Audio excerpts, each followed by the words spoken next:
Di dalam Al-Quran, di awal-awal surah Al-Baqarah, Allah Tabaraka wa Ta'ala Rabbul Izzati wal Jalalah mengatakan kepada kita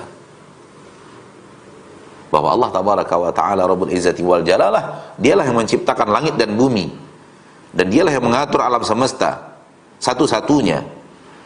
Maka jangan pernah, kata Allah Tabaraka wa Ta'ala, menjadikan sesuatu sebagai tandingan bagi Allah Subhanahu wa Ta'ala.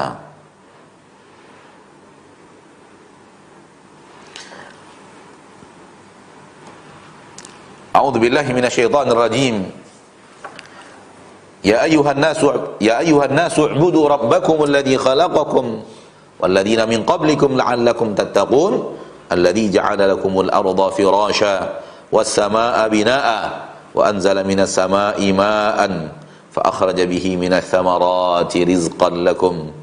Setelah ayat itu Allah katakan, fala taj'alu lillahi andada wa antum ta'lamun. Hai manusia, beribadahlah kepada Rabb kalian yang telah menciptakan kalian. Hanya Dia satu-satunya yang menciptakan kalian. Walladzina min qablikum, dan orang-orang sebelum kalian. Hanya Dia satu-satunya yang mencipta orang sebelum kalian. La'allakum tattaqun, mudah-mudahan dengan ibadah kalian menjadi orang yang bertakwa. Dan Rabb kalian itu alladzi ja'ala lakumul arda firasha, yang telah menjadikan bagi kalian bumi sebagai hamparan.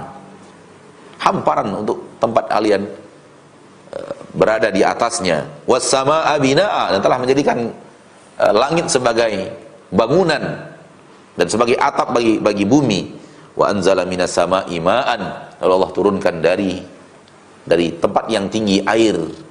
Fa akhraja bihi minats thamarati rizqan lakum, dengan air itu Allah tumbuhkan untuk kalian buah-buahan sebagai rezeki bagi kalian. Fala taj'alu lillahi andada, maka jangan jadikan sesuatu sebagai tandingan bagi Allah.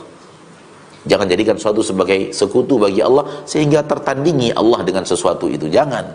Wa antum ta'lamun, dan jangan lakukan itu sementara kalian adalah orang yang mengetahui. Saudaraku, saudariku muslimin dan muslimat, maka menjadikan sesuatu, ya, memiliki kemampuan seperti kemampuan Allah, telah menjadikan sesuatu itu sebagai tandingan bagi Allah, sebagai sesuatu yang sekufu bagi Allah. Dia bisa memberi rezeki, toh selain Allah juga bisa memberi rezeki. Dia bisa mendatangkan bahaya, toh selain Allah juga bisa mendatangkan bahaya. Dia bisa menolak mudarat, toh selain Allah juga bisa menolak mudarat. Kalau itu yang Anda yakini, Anda telah memiliki keyakinan syirik. Dan kalau itu terjadi dan Anda wafat dalam kondisi seperti itu, Anda akan mendapatkan mara bahaya terbesar dalam hidupmu. Tak ada mara bahaya lebih besar daripada itu, saudaraku. Yang wajib Anda takuti, yang wajib Anda lari darinya, yang wajib sekali Anda membentengi diri Anda untuk tidak masuk ke dalam mara bahaya terbesar dalam hidup seorang manusia. Apa dia? Dakhalan nar, masuk neraka dan tidak keluar dari neraka untuk selama-lamanya.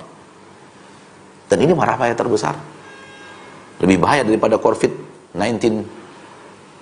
Nggak ada apa-apanya COVID-19 dibanding bahaya syirik yang satu ini, yaitu dakhalan nar, masuk neraka untuk selama-lamanya.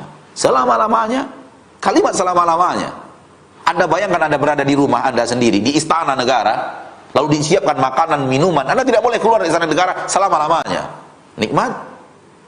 Disiapkan seluruh minuman yang Anda inginkan, disiapkan seluruh makanan yang Anda butuhkan, disiapkan seluruh buah-buahan yang Anda sukai, disiapkan di dalamnya apa yang Anda ingin Anda lihat.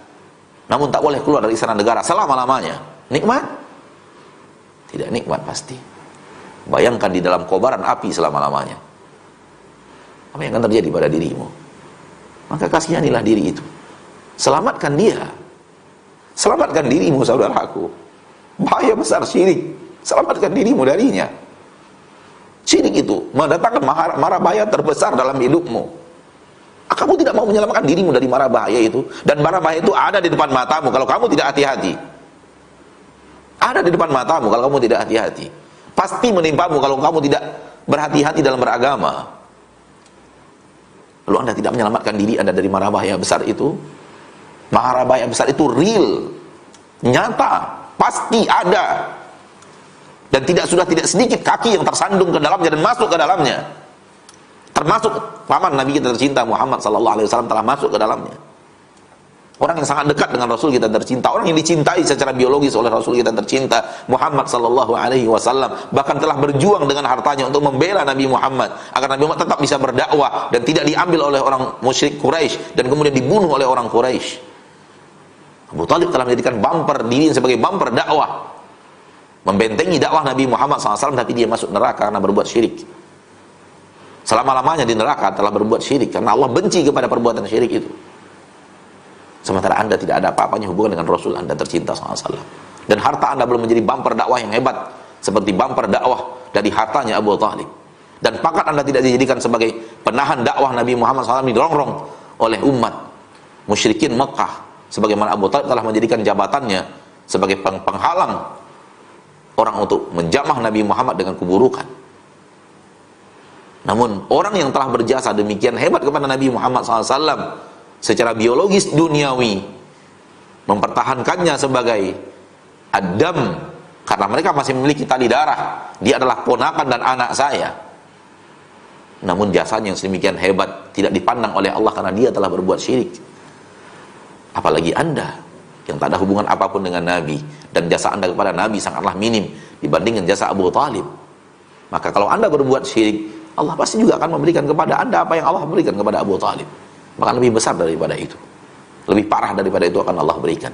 Abu Thalib diletakkan di azab paling ringan di neraka Allah, dimasukkan di neraka untuk selama-lamanya, tapi di tempat yang azabnya paling ringan. Namun Abu Thalib tetap merasa itu azab paling berat dalam hidupnya, dan dia merasa bahwa itulah azab yang paling berat di neraka, padahal dia berada di azab paling ringan di neraka Allah tabaraka wa taala. Begitu kepada kita datang keterangan dari Rasul kita tercinta Muhammad sallallahu alaihi wasallam. Kalaulah bukan karena saya, kata Nabi SAW, maka Abu Thalib berada di dalam kobaran api yang sangat menyala-nyala. Namun karena saya meminta kepada Allah, maka Abu Thalib diletakkan di tempat yang azab nerakanya paling ringan. Kalau demikian jasa Abu Thalib kepada Rasul Anda,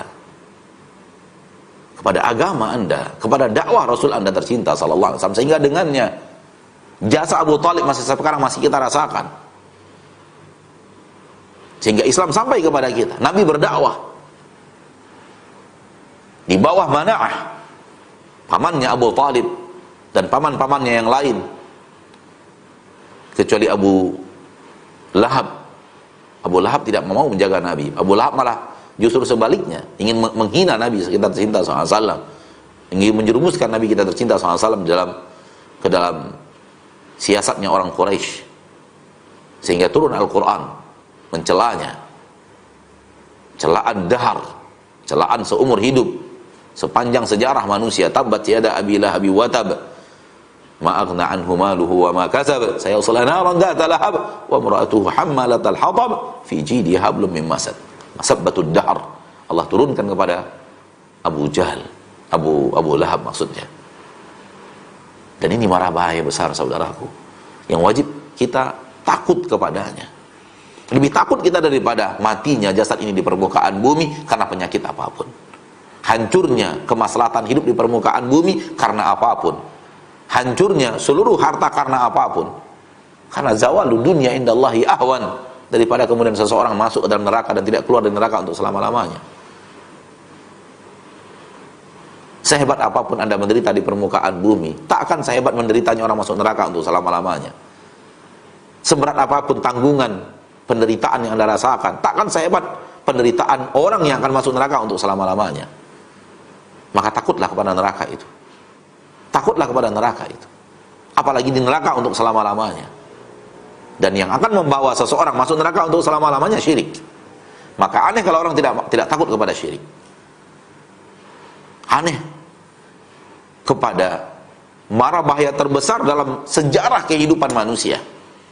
Dan dalam kehidupan manusia itu sendiri, mara bahaya terbesar adalah mara bahaya syirik. Maka kalau orang tidak takut, ini harus dipertanyakan akalnya. Kalau orang tidak takut, dipertanyakan ilmunya. Kalau orang tidak takut, dipertanyakan ini orang sehat apa tidak sehat.